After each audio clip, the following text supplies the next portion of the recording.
If a well doesn't produce much water, it's typically called a low-yield well. For household water use, this would be a well that could only produce a few gallons a minute or less.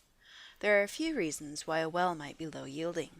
The well may be in an aquifer that just doesn't allow water to move freely to the well, meaning the aquifer around the well has low permeability. There may be plenty of water in the aquifer, but the water cannot travel through the aquifer material quickly enough to replenish the water being removed by the pump in the well.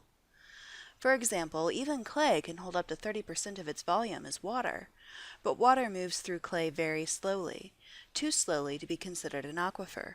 Water in a well can only be pumped out at a rate equal to the rate the water can recharge the well. If pumped at a rate higher than that, the water level in the well will decline until it reaches the intake for the pump, and then the pump will begin pumping air or lose its prime.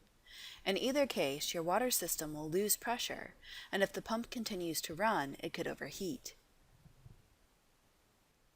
Another possibility is that the aquifer itself may have low porosity, meaning that there just isn't a lot of water in the aquifer near the well. This would typically occur in a bedrock well where the well only intercepts a few small fractures. For example, granite is not a good aquifer material, but in the mountains it may be your only choice.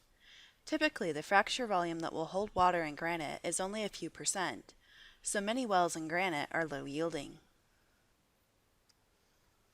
Rather than relying on the pump to keep up with water use, these systems typically rely on large pressure tanks or multiple pressure tanks that can store water for when it's needed. The pump is sized small enough, say 1/2 to 2 gallons per minute, to continually fill the pressure tanks while maintaining the water level in the well above the pump intake. It slowly fills the pressure tanks at times when the water is not being used. For example, a well owner on the western slope of the Rockies in Colorado has a granite well that only pumps a 1/2 gallon a minute. Pumping any more than that will draw the water level in the well down to or below the pump. Instead, it pumps continuously at this rate into a 3,000-gallon cistern, so that when they need water for showers, laundry, etc., it's available by pumping from the cistern. It's not an ideal situation, but a workable solution when water is not readily available. If your pump capacity is too large, the water level in the well will drop to the pump intake. When this happens, air can get into the system, which prevents water pressure buildup in your tank. Since shutoff for the pump is based on reaching a high-end pressure in your tank, this can keep the pump on and cause it to overheat, damaging the unit. You can protect your pump by installing a low-pressure cutoff switch. This switch will shut off your pump when the pressure in the system drops too far below the normal cutout pressure. This way, your pump doesn't continue to run when water isn't available. Before considering this, you should talk to your contractor for advice. But when you have a low-yielding well, this switch is a great way to ensure your pump doesn't run when the water level in the well drops to the pump intake. Low-yield wells can be problematic for other reasons, even if you have a very large pressure tank and can manage to provide an adequate supply of water to your home. These wells can have significant variation between the non-pumping and pumping water levels. Especially in bedrock wells that are open hole, meaning they have only a little casing in the bedrock, the repeated introduction of air on the rock as the water level drops in the well can cause changes in chemistry. Many metals form precipitates when exposed to air or oxidized. These changes can release metals into the water, cause sediment formation in the well, and possibly cause additional scale buildup on your water system components. They can also provide a better environment for biofilm growth.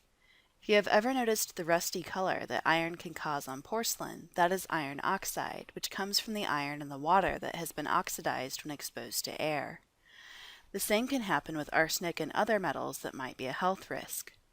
A low-yield well in Pennsylvania was sampled throughout the day as the well was used and the water level in the well dropped and recovered by nearly 100 feet. Hourly samples were collected, and the data showed significant changes in water chemistry on an almost hourly basis.